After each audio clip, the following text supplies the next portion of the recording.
Bonjour à tous, c'est Confiant et Conscient. Aujourd'hui, on va parler des bénéfices de la rétention séminale. En quoi cette pratique t'apporte au quotidien et surtout sur la durée d'énormes bénéfices.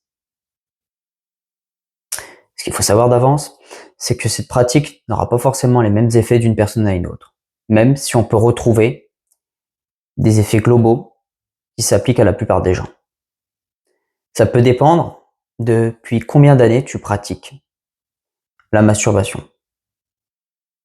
Et si tu regardais du porno ou pas en même temps, qui impacte aussi ton cerveau. Fortement. Alors, commençons.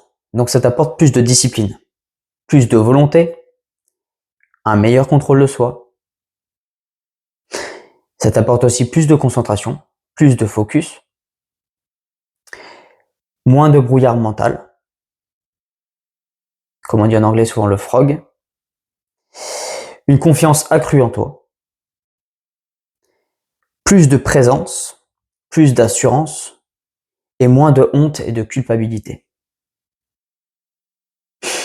La honte et la culpabilité est surtout liée au fait que quand tu te masturbes quotidiennement ou plusieurs fois par semaine, tu n'arrives pas à te montrer aux autres, à être en contact avec les gens, tout en te disant, en gros, ce qui se passe, c'est surtout que tu te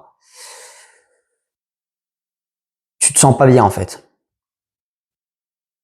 Quand tu es en face avec des gens et que tu fais cette chose en cachette, tu as honte et tu te sens coupable. Et ces deux fréquences qu'on a vues, la honte et la culpabilité, sur l'échelle de Hawkins, ce sont vraiment celles qui vibrent le plus bas. Donc tu as tout intérêt à arrêter de le faire. Et au moins, tu n'as plus rien à cacher. Passons à la suite. Donc ça t'apporte aussi plus de vitalité, plus d'intensité dans le regard et plus d'envie d'agir. Tout ça, c'est surtout lié au fait que quand tu arrêtes d'évacuer ta substance, sans aucune raison valable, eh ben, tu emmagasines cette énergie, tous ces nutriments qui après sont gardés dans ton corps, réutilisés pour nourrir plein d'autres aspects comme ta peau, tes cheveux, tes ongles et aussi nourrir aussi ta vision, améliorer ta vision. Voilà. Et donc ton corps n'a pas besoin de constamment reconstruire cette énorme perte que tu évacues à chaque fois. Ça lui demande beaucoup d'énergie. Donc, ceci est aussi lié au boost de testostérone, qui a une meilleure sensibilité et aussi une meilleure sensibilité aux récepteurs. Même si scientifiquement ils disent que c'est au bout de 7 jours que tu atteins ton pic de testostérone, si tu ne te masturbes pas, mais je pense que ça peut être beaucoup plus que ça. C'est surtout que d'un point de vue scientifique, ils n'ont aucun intérêt à dire que ça augmente encore plus par la suite.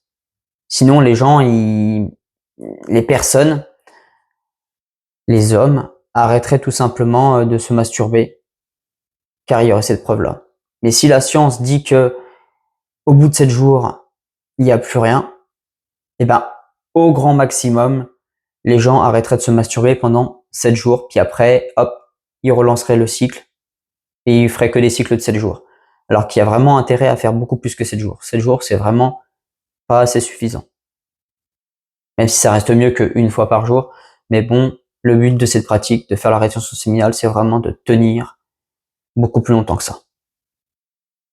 De le faire sur une longue période, longue durée, et à voir ce qui te convient le plus après pour toi. Si tu veux tenir vraiment 1 an, 2 ans, 3 ans, c'est comme tu veux, en fonction de ce que tu veux faire.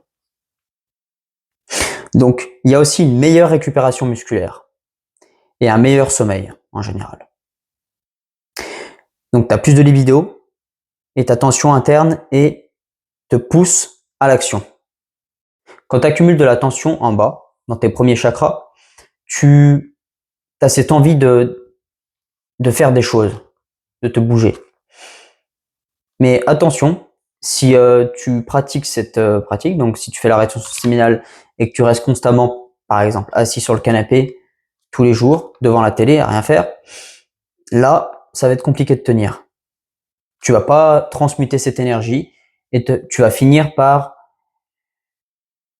rechuter. Donc vraiment se maintenir en mouvement, aller faire du sport, au minimum du sport, et puis d'autres pratiques, c'est un minimum. Voilà. Donc, excusez-moi. Donc, il y a aussi ton odeur qui change quand tu es en rétention séminale. C'est surtout lié à une meilleure stabilité hormonale et aussi à tes phéromones. Tu as plus de phéromones, mais de meilleure qualité. Et ça, les femmes le ressentent. Vous allez voir, au fur et à mesure que vous allez être en rétention, les femmes, surtout les femmes, parce qu'elles sont beaucoup plus sensibles à cette énergie masculine et à toutes ces phéromones, vont réagir différemment par rapport à avant où vous évacuez ça tous les jours ou plusieurs fois par semaine. Il y aura aussi bien sûr les hommes qui vont réagir à ça et les animaux. En fait, tout le monde. Tout le monde. Mais ça sera une réaction différente. Les hommes vont plus vous respecter et vous, par exemple, vous serrez la main fortement. Voilà. Des choses comme ça. Vous allez le remarquer. Donc voilà. C'était à peu près dans la globalité ce qu'on pouvait en sortir, même si il y a beaucoup plus de choses que ça, comme bénéfices.